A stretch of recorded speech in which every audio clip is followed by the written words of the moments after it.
Iya, selamat pagi semuanya. Karena sudah jam 9:05, maka acara pada hari ini akan kita mulai ya. Pertama-tama, selamat pagi semuanya. Perkenalkan, nama saya Tanasi Sudira dari Teknik Mesin 2018 sebagai moderator pada acara sesi pembahasan dan tanya jawab pelatihan ANSYS pada hari Minggu ini. Pertama-tama, puji syukur kita panjatkan kepada Tuhan Yang Maha Esa karena berkat rahmatnya pada hari ini kita dapat berkumpul bersama pada pelatihan ANSYS 2020 ini. Kemudian juga yang terhormat kepada Mas Taufan Anidito, terima kasih sebagai tutor ANSYS pada pelatihan hari Minggu ini karena telah menyempatkan waktu untuk hadir. Juga kepada teman-teman panitia dan seluruh peserta yang mengikuti pelatihan ANSYS 2020 ini. Dan untuk rundown-nya pada acara hari ini, yang pertama adalah pembahasan tentang ANSYS 2020 oleh Mas Dito yang nanti akan dilanjutkan dengan sesi tanya jawab. Langsung saya kita mulai acara yang pertama pada hari ini, yaitu adalah pembahasan ANSYS 2020 oleh Mas Dito. Kepada Mas Dito kami persilahkan. Oke. Nah. Oke. Masuk ya suara saya ya. Masuk Mas.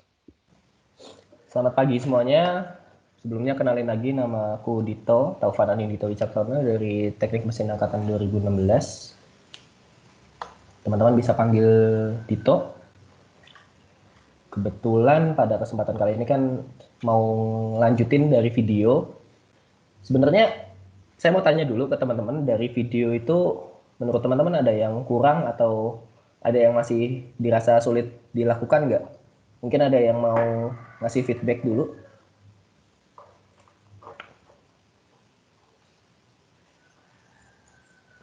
Halo?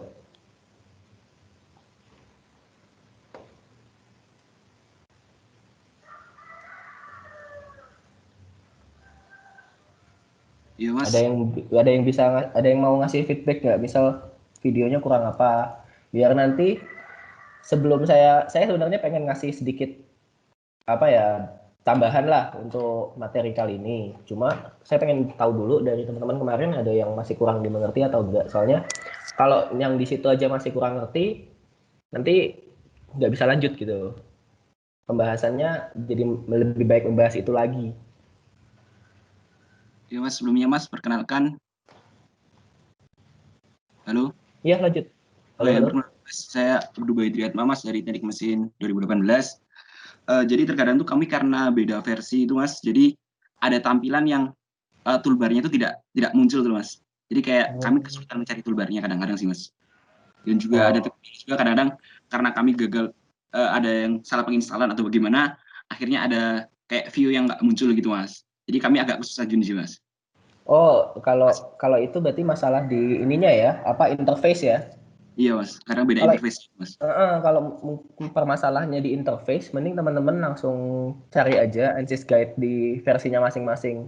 Soalnya emang tiap versi itu biasanya beda. Bedanya sebenarnya nggak begitu signifikan ya, cuma penempatan dari toolbar-toolbarnya itu emang sedikit berbeda dan itu tiap versi akan beda. Jadi itu mendingan teman-teman balik lagi cari ke ANSYS Guide dari versi teman-teman masing-masing.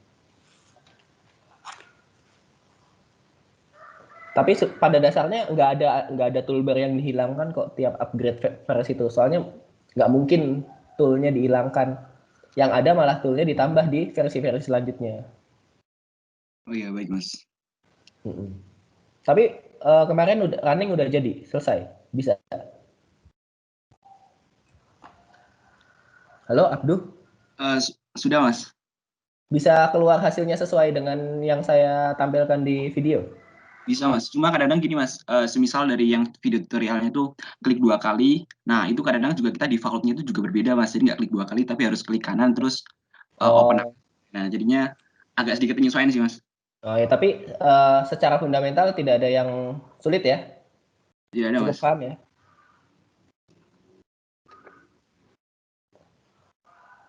Oke, yang lain mungkin.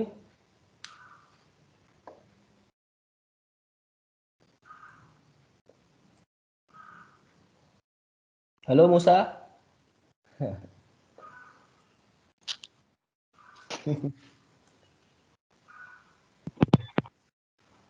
Langsung dimatiin mic-nya. Yang lain mungkin ada nggak yang mau ditanyakan dulu tentang kemarin? Mas, saya Ya, Tanas Susudira Mas dari Teknik oke. Mesin angkatan 2018. Itu Mm-mm. waktu saya kemarin udah ngikutin sama persis nih Mas. Tapi waktu Iya, saya jalanin analisisnya Mas, yang waktu di bagian akhirnya itu Mas di result, simulasi ya. iya di simulasinya itu Mas, itu tuh hasilnya kayak ada perbedaan angka dikit, tapi secara keseluruhan tuh mirip Mas. Kalau kayak gitu nggak apa-apa Mas? Oke, ini jatuhnya ke metode penelitian ya. Jadi ini bentar, ini yang steady state apa yang fluent? Yang fluent Mas, kalau yang steady state tuh kayak sama persis Mas, tapi di fluent tuh ada kayak beda dikit buat gitu loh Mas. Oh gitu, oke. Ini jatuhnya ke metode penelitian, di mana kalau kita melakukan penelitian, itu pasti harus punya namanya validasi. Nah, validasi ini biasanya berdasarkan jurnal-jurnal atau paper-paper yang sebelumnya udah pernah diterbitkan. Gitu. Kita bisa ngelihatnya dari kecocokannya. Jadi data yang kita simulasikan dengan jurnal sebelumnya atau jurnal yang mensimulasikan data yang mirip dengan kita itu datanya berapa persen errornya. Paling gitu sih. Biasanya error yang ditoleransi itu sekitar 10%. Jadi kalau misalnya error dari hasil penelitian teman-teman, hasil simulasi teman-teman nggak lebih dari 10%, itu masih bisa diterima. Cuma kan ini sekedar apa ya, latihan ya.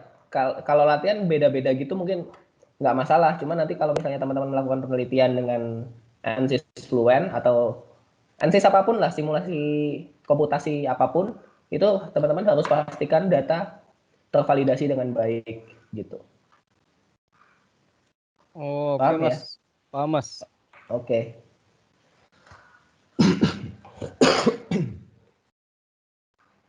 Ada yang lain?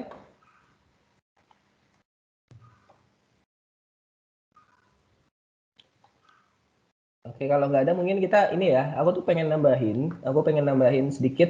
Kalau kemarin kan kita fluent itu di 2 dimensi. Nah, sekarang kita coba bikin di 3 dimensi. Di sini teman-teman bisa menyimak sambil mungkin nanti ada yang merekam. Udah ya, udah recording ya?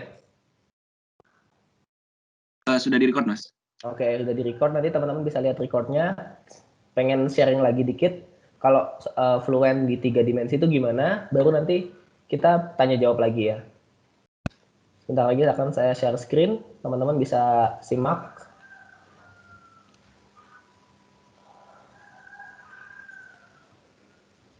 Oke, udah masuk ya? Ya, Mas. Benar-benar. Salah.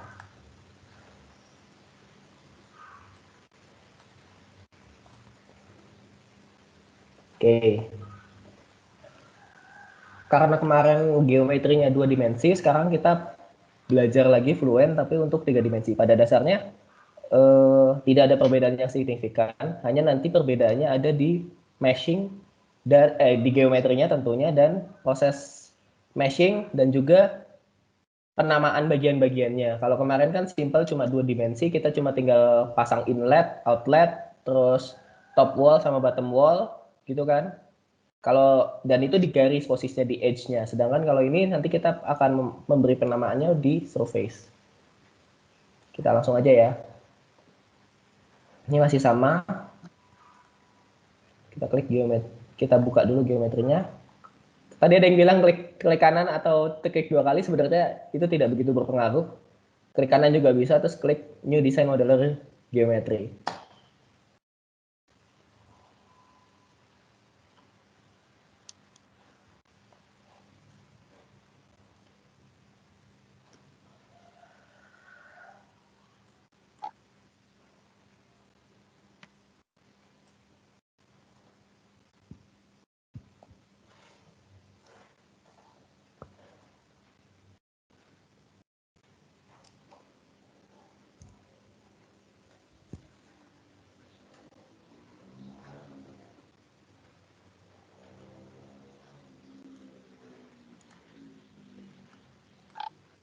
Oke, udah masuk ya ke Design Modeler ya.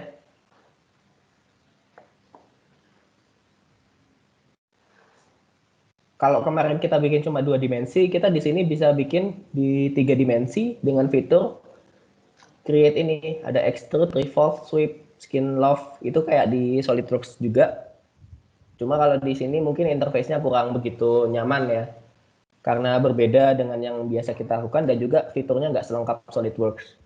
Jadi alangkah lebih baik teman-teman kalau misalnya nanti simulasi, geometrinya dibikin dulu di SolidWorks atau di Inventor, kemudian baru di import ke Design Modeler. Oh iya teman-teman, nanti kalau misalnya teman-teman mau import geometri dari SolidWorks ataupun dari Inventor, saya sarankan untuk save filenya dalam format IGS, .IGS. Diubah dulu formatnya ke .IGS karena ANSYS, apalagi ANSYS yang saya pakai ini ANSYS 16, itu merespon lebih baik dengan menggunakan format IGS. Oke, kita buat aja ya. Kita akan buat di XY plane, kita ambil sudut pandangnya Z, biar melihat XY-nya. Ini kita akan membuat, mensimulasikan aliran dalam pipa.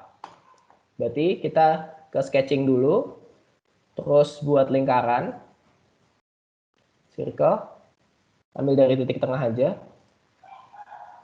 Katakanlah kita beri dimension,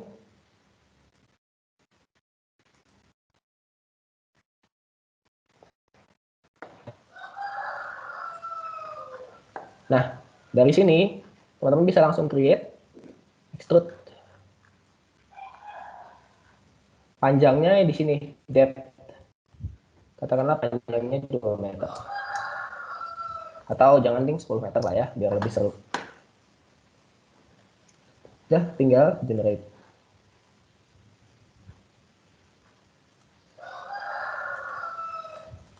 Nah, karena kita mensimulasikan, halo, tes, masih masuk nggak suara saya dan videonya?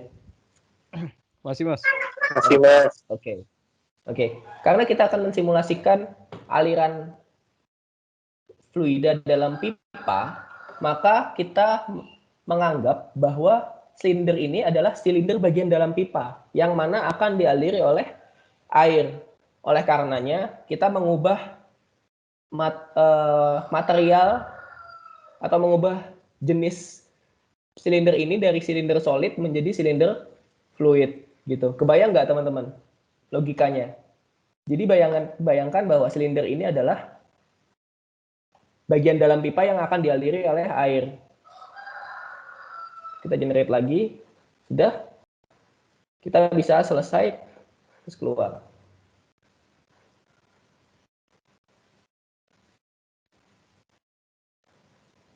Oke, sebentar.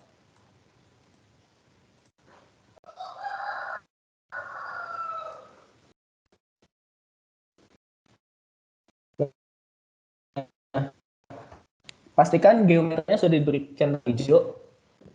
Setelah itu kita masuk ke proses mesh.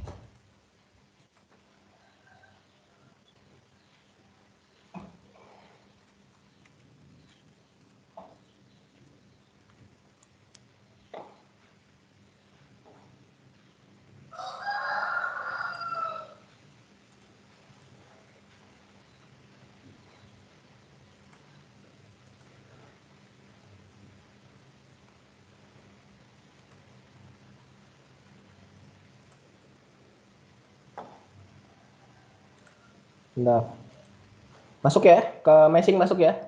Apa share screen saya. Masuk Mas. Oke. Nah, belum keluar nih. Nah, ini bedanya kalau teman-teman sudah formatnya, apa bukan format, fasa dari silindernya sudah fluida, nanti akan jadi silinder transparan seperti ini. Oke, dari sini, kok ini masih solid sih? Nah, enggak. Oh ini materialnya sudah fluid ya, jadi sudah tepat. Nah dari sini teman-teman kita beri penamaan dulu. Seperti yang saya jelaskan waktu di Fluent 2 dimensi juga, kita beri penamaan katakanlah Ini adalah bagian inlet, bahwa berarti fluida akan mengalir dari sebelah sini. Kemudian bagian ini adalah outlet. Dan bagian selubungnya kita beri nama tube wall.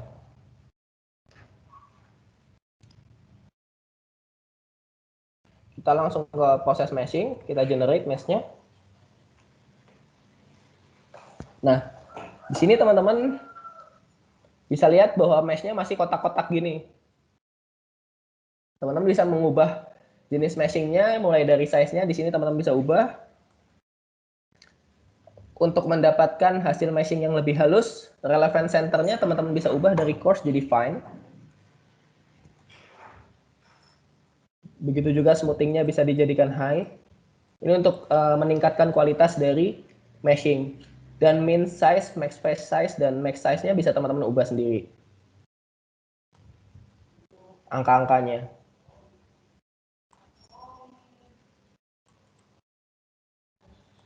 Oke, terus kita generate dulu. Nah, bisa lihat ya, di sini berbeda ya bentuknya ya teman-teman ya. Sini, dari yang sebelumnya. Di sini kita dapatkan jumlah nodes-nya 8.000 dan elementsnya 7.200. Teman-teman bisa pengen mengubah bentuk mesh-nya jadi triangular. Jadi bentuk segitiga-segitiga gitu, teman-teman bisa ubah ke insert, terus sebentar, saya agak-agak lupa. Di sini teman-teman klik kanan terus method. Di sini geometrinya teman-teman pilih.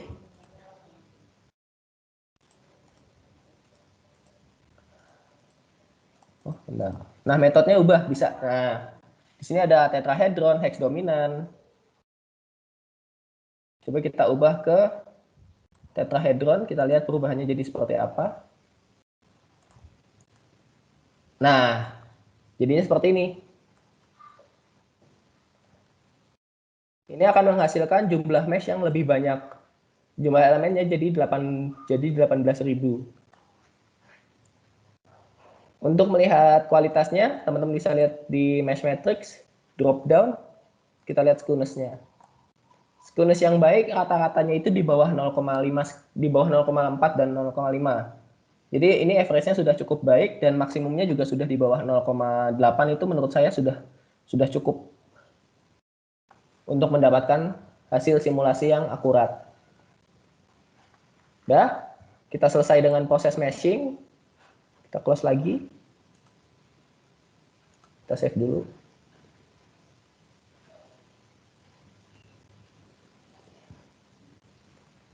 Nah, ini masuk ke proses setup. Kalau teman-teman katakanlah menggunakan komputer, menggunakan laptop yang mempunyai RAM yang cukup besar, kemudian prosesornya cukup bagus, saya sarankan gunakan processing option yang paralel. Nah, prosesnya di sini sesuai dengan jumlah core dari teman-teman, dari prosesor teman-teman. Katakanlah teman-teman menggunakan quad core, tapi misal hanya pengen menggunakan dua core dari prosesornya pilih aja 2. Terus double presisinya diaktifkan. Seperti itu akan meningkatkan kualitas dari simulasi teman-teman. Kita buka Fluentnya.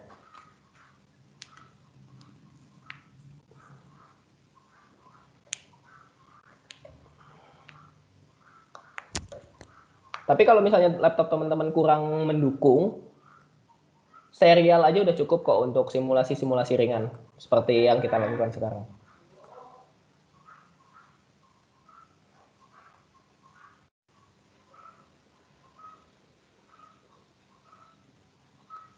Oke, ini ya bisa dilihat. Nah, ini adalah user interface dari Fluent. Teman-teman sebelum melakukan simulasinya, misal teman-teman ingin melihat sebanyak apa sih jumlah nodes dan elemen dari geometri teman-teman, dari meshing teman-teman, bisa ke klik mesh, kemudian info, size. Nah, ini tampak jumlah self, face, dan nodes. Kemudian teman-teman pengen lihat quality-nya, di sini bisa lihat. ada mesh quality, gitu. Terus misal teman-teman pengen mengubah bentuk meshingnya dari yang tadinya tetrahedral jadi polyhedral juga bisa, ke polyhedral kemudian convert domain. Kurang lebihnya seperti itu. Nah, di sini teman-teman baru bisa kemudian kita mendefine simulasi yang pengen kita lakukan. Misal teman-teman pengen menambahkan gravity, sama kita tambahkan gravity-nya, terus di parameter Y karena gravity arahnya ke bawah kita beri min 9,81, udah. Untuk perbedaan antara pressure base, density base, absolute relative, steady dan transient itu teman-teman bisa cari sendiri. Sudah cukup banyak literatur yang membahas. Nah, pada simulasi kali ini aku pengen ada alirannya jenisnya turbulen dan juga energinya atau ada terjadi perpindahan energi, perpindahan panas. Berarti energinya kita on kan sehingga nanti kita perlu memasukkan parameter temperatur, dan juga di viskosnya kita pilih yang turbulen. Di sini ada dua metode aliran turbulen yang paling umum, yaitu K epsilon dan K omega. K epsilon biasanya digunakan untuk aliran fluida eksternal, aliran fluida eksternal. Jadi aliran fluida yang tidak tertutup dalam satu pipa atau dalam satu cup gitu. Sedangkan kalau K omega itu biasanya digunakan untuk yang dalam aliran di dalam cup atau internal flow. Karena ini adalah salah satu jenis dari internal flow, kita pilih K omega. Ininya tidak perlu diubah, ini standar sekali dan sudah cukup akurat hasilnya. Oke. Nah, materialnya katakanlah kita pengen si bagian tube wall-nya itu materialnya bukan aluminium, kita pengen ubah jadi tembaga. Kita tinggal klik create and edit, terus masuk ke Fluent Database. Fluent Database-nya kita cari aja copper, mana copper. Kita ubah dulu ke solid. Ini ada copper, copy. Udah. Fluida yang mengalir nanti kita pengen ubah dari udara, misal jadi air. Tinggal create and edit, lakukan hal yang sama. Material type-nya kita ubah jadi fluid. Ntar suka water liquid. Oke.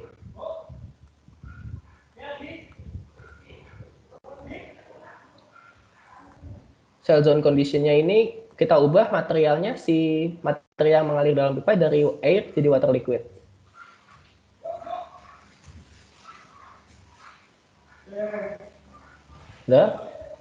Nah, cell zone-nya sudah kita ubah, tinggal boundary condition-nya. Tube wall-nya kita ubah dari material aluminium, kita ubah jadi copper. Tube wall itu bagian selubungnya ya teman-teman. Terus kita kasih katakanlah temperatur, kita ubah dari 300 Kelvin menjadi 350 Kelvin. Ini asal aja ya, sekedar untuk memberikan insight ke teman-teman.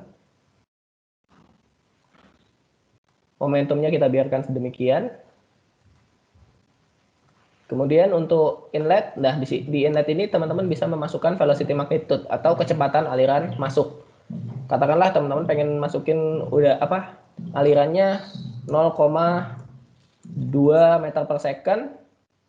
Oh iya, terus nanti di sini juga bisa mengatur turbulence rate-nya.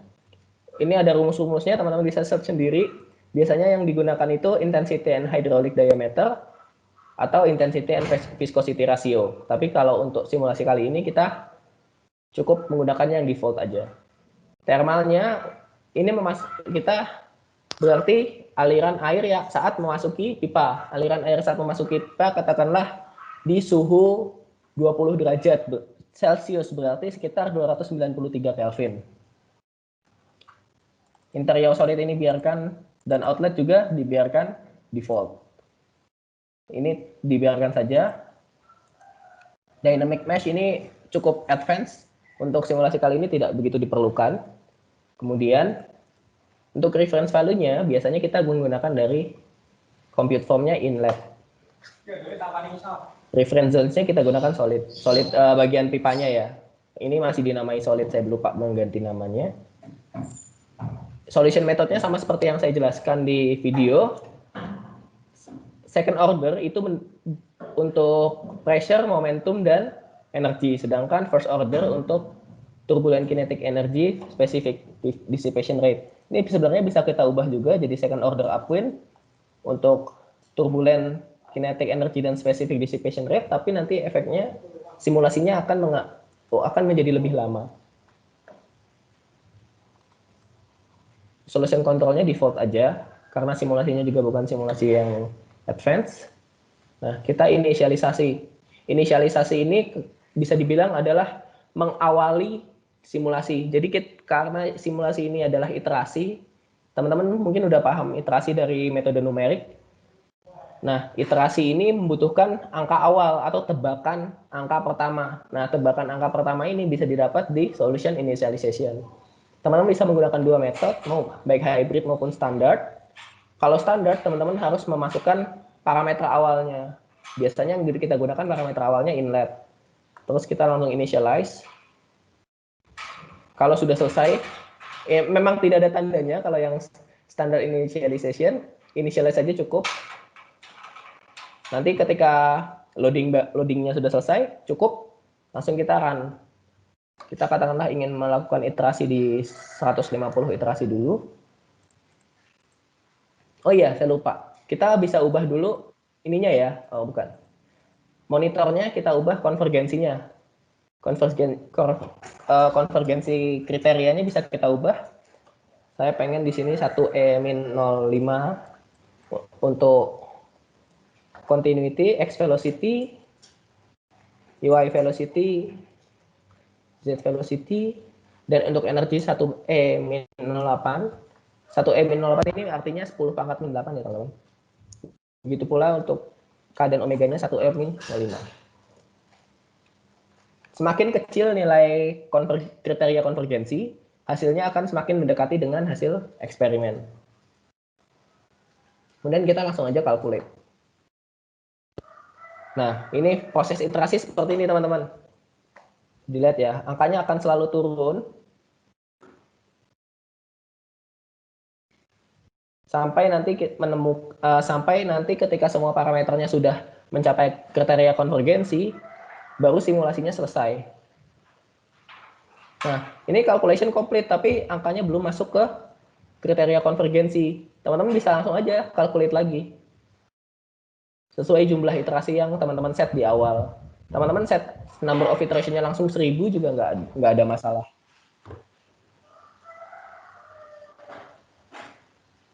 Nah, di sini bisa teman-teman lihat ya.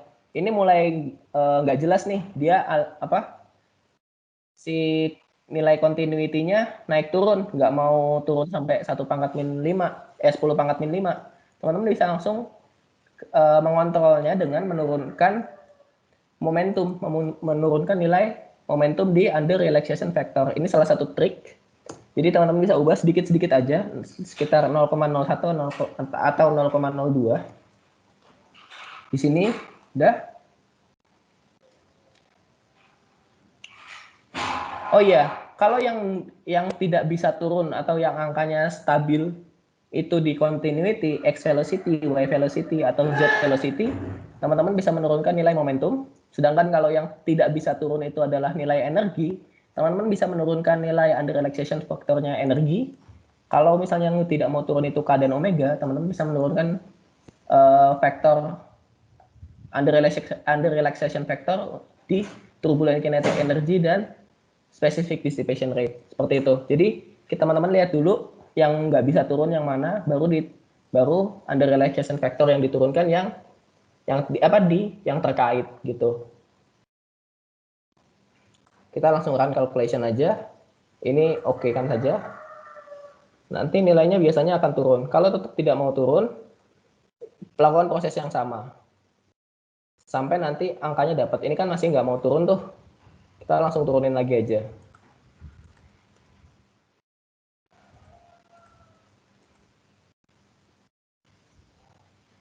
Kalau angkanya masih stabil, langsung turunin lagi aja sampai nanti angkanya udah mulai turun terus. Baru nanti kita bisa dapat convergence.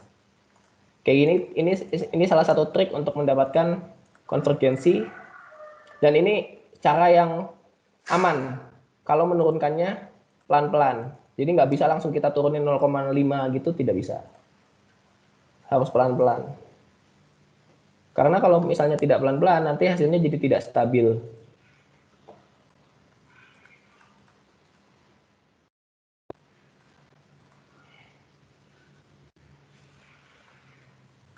Kalau hasilnya kalau simulasinya tidak stabil, akan mempengaruhi nilai hasil dari simulasinya, tidak akurat dengan hasil eksperimen atau hasil jurnal sebelumnya. Biasanya seperti itu.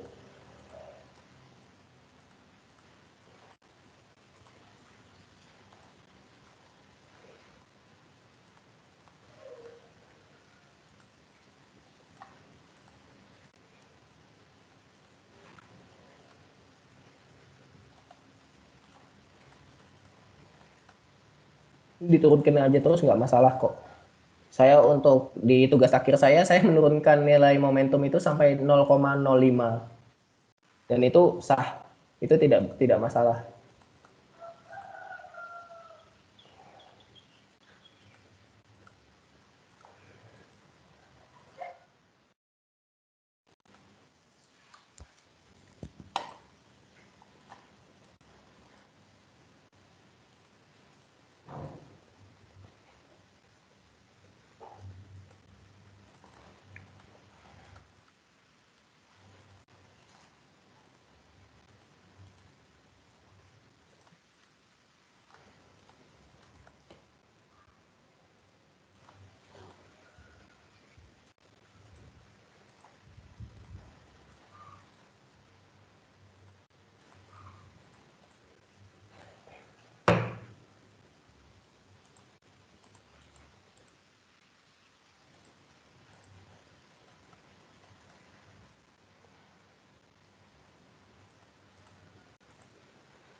Aduh, sorry ya, agak lama ini, ternyata penurunannya harus pelan-pelan banget. Saya kira akan dengan mudah mencapai konvergensi, ternyata tidak. Tapi nggak apa-apa, teman-teman jadi punya uh, trik yang bisa teman-teman gunakan kalau teman-teman nanti tugas akhirnya atau tugas perancangannya simulasi menggunakan Fluent. Ini salah satu trik yang sangat berguna buat teman-teman gunakan saat melakukan simulasi Fluent.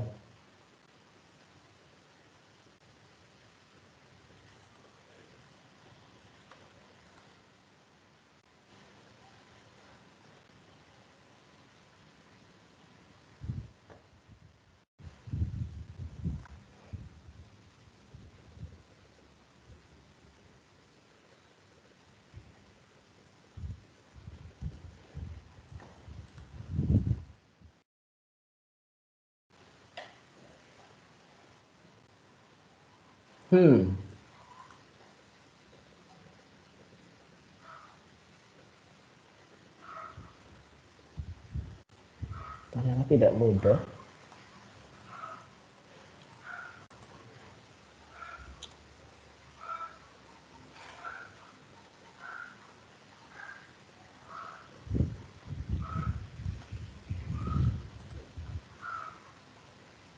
Oke, ini kan sepertinya agak lama ya teman-teman ya, untuk bisa menurunkan sampai ke angka konvergensi, karena ini juga suatu simulasi yang simple dan akan memakan waktu yang sangat lama. Ini saya juga baru menyadari bahwa energinya tidak mau sampai ke 10 pangkat min 8. Kita simpelnya langsung kita ubah aja dulu. Kriteria konvergensinya untuk continuity menjadi 10 pangkat min 3. Untuk energi jadi 10 pangkat min 4. Yang lainnya juga dijadikan 10 pangkat min 3 juga. Ini mohon maaf ya teman-teman, untuk kelas batasan waktu juga kan. Kita langsung run aja calculation-nya. Nah, sini kita bisa lihat energinya nggak mau turun. Berarti yang kita turunkan sekarang adalah nilai energi.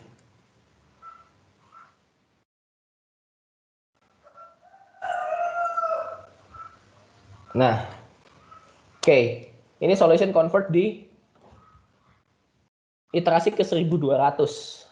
Kata teman-teman untuk simulasi yang lebih expert lagi, yang lebih advance lagi, iterasinya bisa sampai ke 2000, 3000 dan bisa lebih banyak lagi.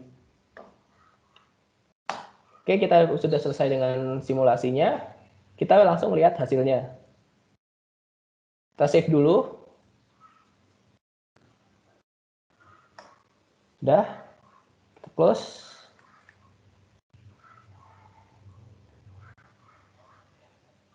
Nah, kita baru bisa lihat results-nya.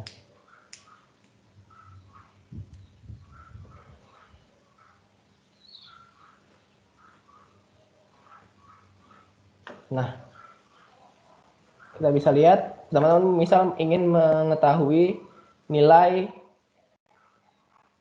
pressure drop dari aliran pipanya, teman-teman bisa langsung ke kalkulator, ke function kalkulator. Ini pilih area average.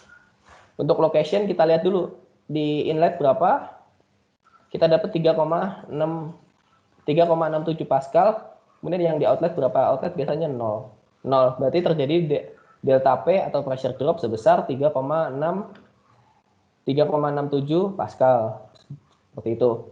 Terus misal teman-teman ingin mengetahui suhu keluarnya, suhu fluida di outletnya berapa, kita pilih outlet, variabelnya kita ubah menjadi temperatur, kita calculate, kita dapat, oh berarti dari yang tadinya berapa, 293 hanya naik sekitar 1 derajat Celcius, jadi 294 gitu. Tuh lihat suhunya, teman-teman bisa bikin kontur di sini. Terus locationnya tube wall, variabelnya kita ubah jadi temperatur, kita pengen melihat distribusi temperaturnya. Nah, seperti ini teman-teman. Terus misal pengen melihat streamline-nya, streamline dari fluidanya.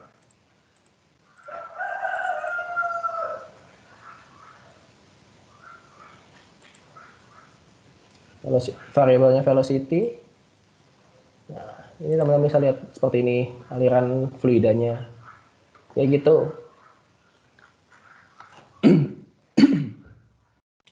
Oke, sampai sini mungkin cukup.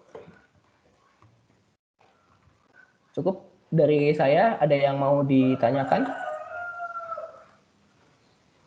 Udah jelas belum tadi yang saya jelaskan untuk simulasi fluid 3 dimensi? Halo? Jelas, Mas. Jelas ya?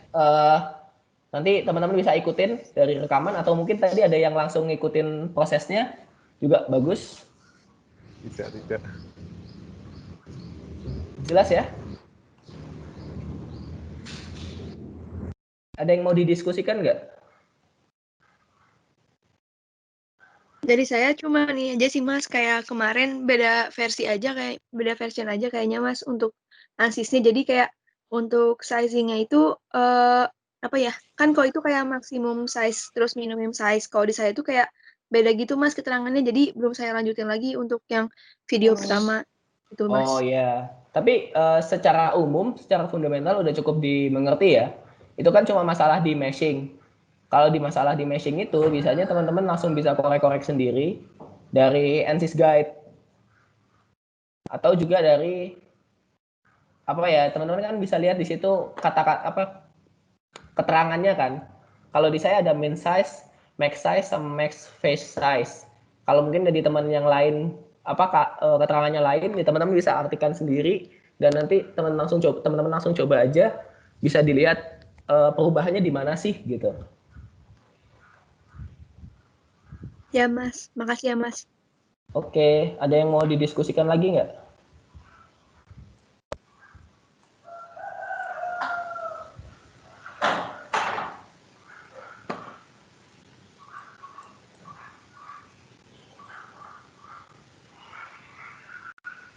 Halo Mas, Iya? Mas mau nanya kalau untuk proses meshing itu paling penting itu jumlah nodes-nya apa jumlah elemennya ya Mas? Oke, gini teman-teman. jumlah yang kita perhitungkan itu jumlah nodes dan jumlah elemen. Jadi dua-duanya kita untuk metode penelitian yang berbasis simulasi ANSYS itu harus memasukkan dua-duanya, jumlah nodes dan jumlah elemen. Tapi untuk melihat seberapa bagusnya, itu kita melihatnya dari skewness-nya.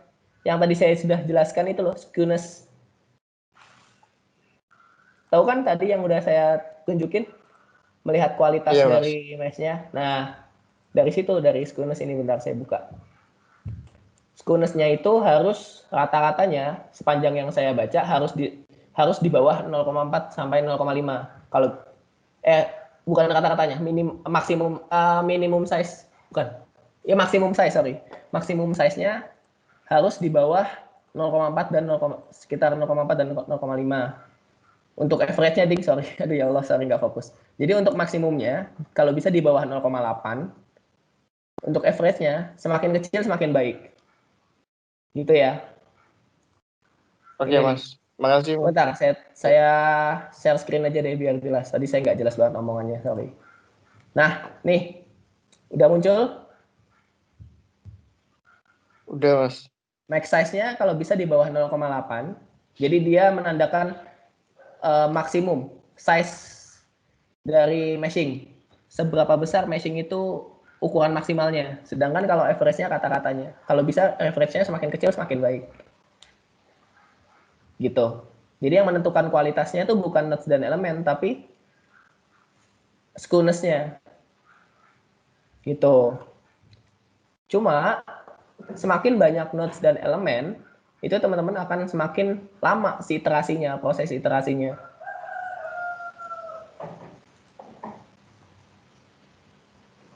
Paham ya? Iya, Mas. Oke. Sorry tadi agak nggak jelas. Aku agak lupa apa nomenklaturnya. Iya, nggak apa-apa, Mas. Makasih ya, Mas. Yo. Yang lain mungkin?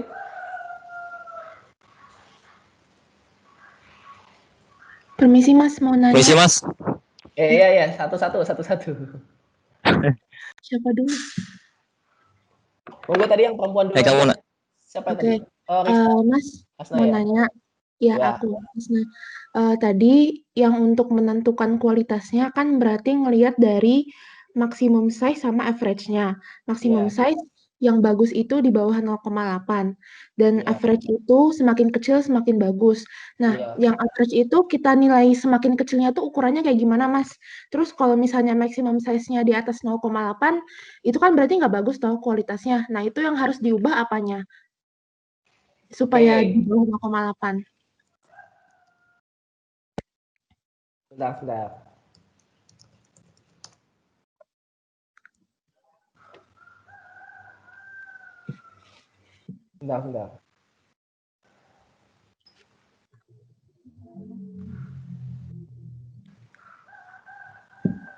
Untuk memperbaiki kualitas dari meshing kan intinya.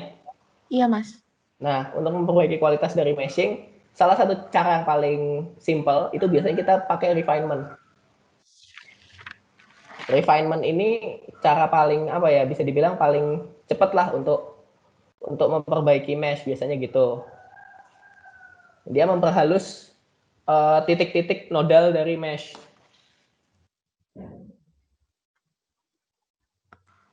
Gitu.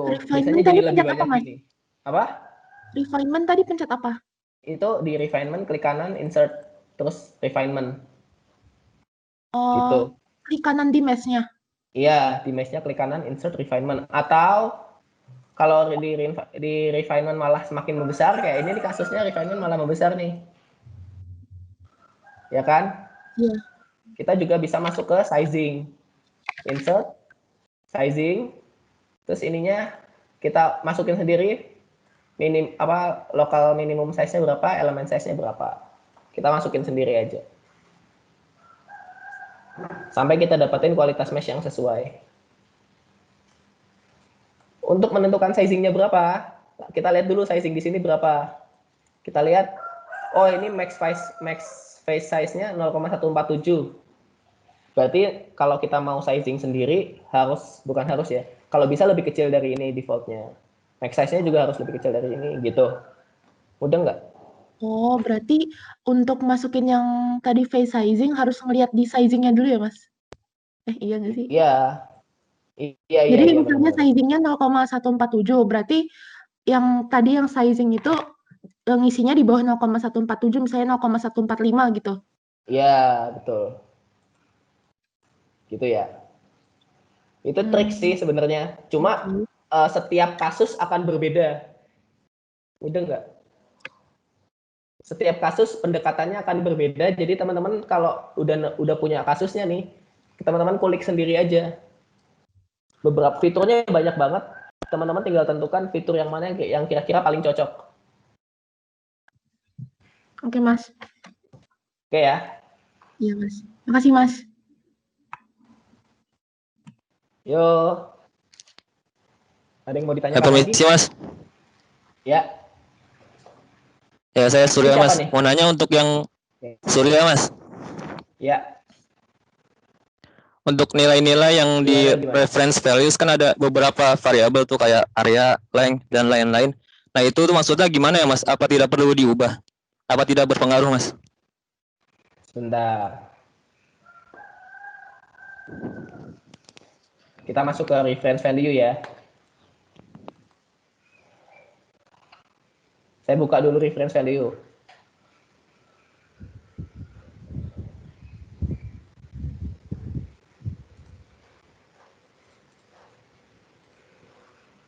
Udah masuk? Share screen saya? Udah, Oke. Ya reference value yang ini kan, di inlet. iya. Ya udah sebenarnya ini nggak perlu diubah karena ini didapat dari parameter-parameter yang sebelumnya udah kamu masukin. Nih, misal kita punya density 998,2, 99,8, 998,2 ini didapat dari material yang kamu pakai. Udah. Ini nggak perlu diganti lagi. Kecuali nanti teman-teman ada perubahan. Misal, density-nya jangan segini deh, diubah jadi 1000. Baru teman-teman ubah. Ini default-nya aja. Dan default biasanya sesuai dengan standar. Gitu. Atau kita lihat lagi, misal temperaturnya 293. Ini kan tadi yang udah teman-teman atur di boundary condition di inlet. Gitu. Oke? Paham ya? Oke Mas, untuk yang misalnya area itu berarti areanya geometrinya 1 meter persegi Mas? Apa gimana? Area ininya, iya, area apa sih istilahnya? Area inletnya. Oh ada inletnya aja ya? Area inletnya aja. Kan di sini compute formnya inlet. Bukan keseluruhan. Hmm.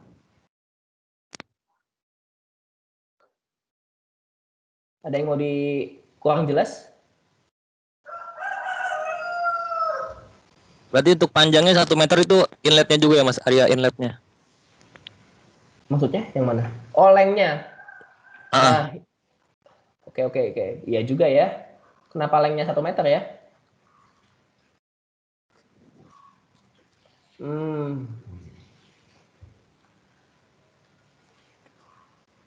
Sebentar.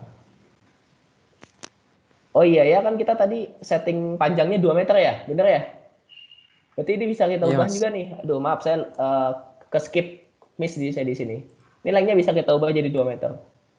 Berarti areanya juga kalau misalnya sesuai dengan rumus, kita masukinnya jangan 1, berarti 3,14, ya kan? Iya. Enggak ding, PR kuadrat ya, R-nya setengah meter. Ya segitulah pokoknya, masukin rumusnya segitu. Bener. Reference value-nya kita sesuaikan dulu berarti. Saya lupa tadi, ini ke skip. Oke, terima kasih udah ngingetin ya Surya ya. Iya Mas. Ya, Saya mau nanya teknologi. lagi untuk Lanjut. yang reference zone itu solid maksudnya gimana ya Mas? Tadi kurang paham. Oh, itu tadi saya salah namain aja. Ini kan, salah bisa diganti. Katakanlah jadi pipe Oh ya, iya. pipe. Udah jadi pipe. Gitu aja. Itu solid karena tadi di awal kan kita bikin materialnya solid dulu. Baru kita ubah jadi fluid. ya kan? Ingat nggak? Di geometri awalnya kita bentuknya solid dulu kan, terus baru kita ubah materialnya jadi fluid. Iya, iya. Itu saya tinggal lupa menamakan sel zone conditionnya ini aja. Tinggal diubah bisa. Oke, makasih Ya. Mas. Oke, sorry tadi aku lupa tentang reference value-nya, harusnya kita ubah disesuaikan dengan ininya dulu. Kondisi geometrinya dulu. Makasih loh. Oke, Mas.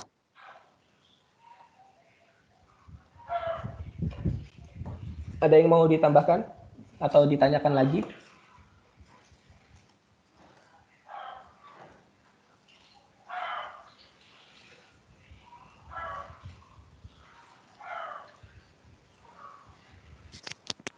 Mungkin mau nanya lagi, Mas. Yo, nggak apa-apa. Kalau untuk TA gitu biasanya kendala-kendala dalam menggunakan ANSYS buat TA itu kayak gimana aja, Mas? Wah, udah ngambil TA, Surya? Baru mulai sih, Mas. Sama siapa dosennya? Belum, Mas, baru masih pembagian. Oh, Saya ini. produksi, Mas. Oh, masuk produksi. Iya. Kalau produksi pakai ANSYS mungkin bisa ya, aku juga nggak begitu paham. Cuma biasanya kalau tugas akhir atau penelitian apapun dari teknik mesin yang menggunakan ANSYS dimanapun, ANSYS di analisis apapun, mau steady state thermal, kemudian fluid flow atau misalnya static structure, itu paling susah itu di awal penentuan setupnya.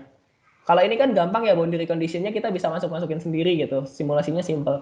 Kalau simulasinya udah ribet, geometrinya udah ribet, itu biasanya yang susah tuh nentuin settingan awalnya. Itu teman-teman harus paham dulu geometrinya, paham fenomena yang terjadinya, baca paper-papernya, baru bisa nemu settingannya. Itu biasanya lama. Kendalanya di situ. Dan itu tiap kasus akan berbeda. Nggak bisa serta-merta kita biasanya ya nggak bisa serta-merta kita search di YouTube simulation for apa gitu terus langsung ketemu settingannya sama, itu biasanya enggak. Biasanya di situ sih. Kebetulan saya juga kan tugas akhirnya menggunakan ANSYS dan itu proses nemuin setting awal tuh sebulan setengah baru bisa dapat setup yang pas.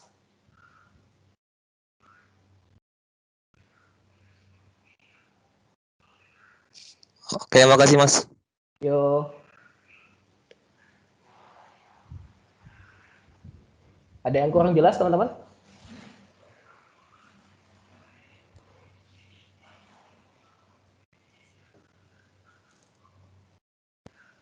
Halo?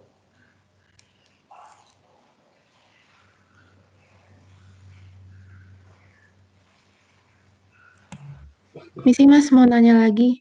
Iya. Tadi kan Mas bilang kalau misalnya simulasi itu pasti ada validasi. Validasi itu dilihat dari jurnal lain. Berarti misalnya nih, kita bikin geometri, terus mau bikin validasinya ngelihat dari jurnal lain. Berarti dari jurnal itu kita niru geometrinya sama persis, baru nanti dilihat hasilnya, baru dibandingin gitu ya Mas? Iya, betul. Jadi kita misal katakanlah pengen simulasiin aliran pipa di sepanjang pipa 8 meter gitu katakanlah, atau 10 meter gitu. Cari dulu referensinya di jurnal-jurnal lain, di jurnal-jurnal yang sebelumnya udah pernah terbit. Baru nanti kalau hasilnya udah sama, setupnya berarti udah pas. Tinggal kita mau ngubah, katakanlah ubah geometri di dalam pipanya, atau di pipanya itu kita kasih hambatan-hambatan, kita kasih obstacle gitu. Jadi harus pastikan dulu si data dasarnya itu tervalidasi. Berarti langkah pertama dalam simulasi itu emang harus validasi duluan gitu ya Mas, baru kita ngubah-ngubah yang kita mau. Iya. Misal gini, di tugas akhir saya tuh mengubah sirip dalam penukar kalor atau heat exchanger dari yang awalnya sirip rata jadi ada obstacle-nya. Nah, saya dapat dulu data sirip yang rata itu berapa dengan parameter-parameter tertentu. Baru kalau misalnya dengan parameter tersebut simulasi saya udah hasilnya sudah sama dengan paper, sudah sama dengan hasil eksperimen sebelumnya, baru saya bikin geometrinya saya tambah obstacle gitu. Tapi parameternya harus sama, tetap boundary conditionnya harus sama. Yang beda cuma di geometri siripnya, gitu doang. Mudeng ya? Iya, Mas. Makasih, Mas. Oke.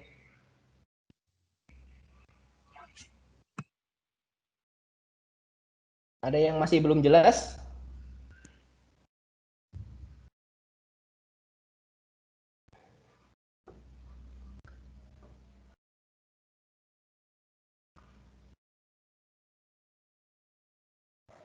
Oke, kayaknya udah. Mungkin moderator belum ada yang nanya lagi. Iya, terima kasih Mas atas penjelasannya Mas. Juga kepada para penanya, apakah peserta ada lagi yang ingin ditanyakan dalam sesi tanya jawab ini?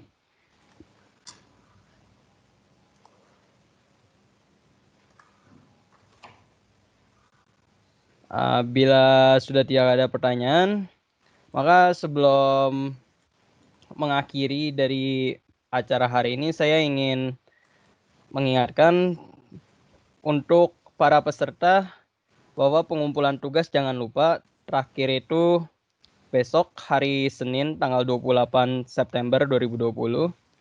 Tugas dikumpulkan di link yang tertera di keterangan lanjut yang ada di file.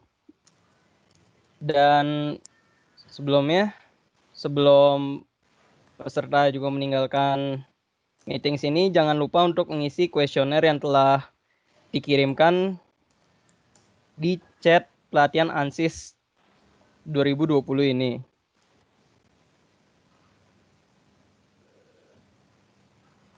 Ya, sebelum benar-benar diakhiri, apakah ada pertanyaan lagi dari peserta yang mungkin kurang jelas mengenai pengumpulan tugas atau pengisian kuesioner? Atau mungkin ada yang ingin ditanyakan kembali kepada Mas Dito terkait dengan pelatihan ANSYS 2020 ini?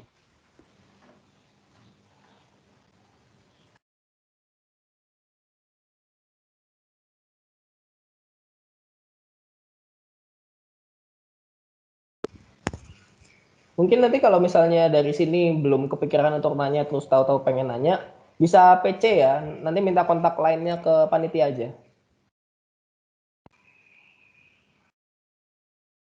Baik, terima kasih dari Mas Dito atas informasinya. Bila ada yang nanti ingin ditanyakan lagi, mungkin lebih secara personal, bisa minta kepada kami untuk kontak dari Mas Dito. Dan bila sudah tidak ada pertanyaan lagi terkait hari ini, terima kasih yang sudah menyempatkan waktunya dan juga kepada Mas Dito yang telah menyempatkan waktunya untuk datang pada acara sesi tanya jawab dan pembahasan ANSYS 2020 ini. Sekian, saya tutup acara hari ini. Terima kasih kepada yang sudah datang. Peserta dan panitia beserta Mas Dito dipersilakan untuk meninggalkan meeting di Teams ini. Terima kasih banyak. Oke, Selamat thank you ya pagi. teman-teman. Terima kasih Mas. Assalamualaikum. Saya live ya. Mas. Makasih Mas. Makasih, Mas.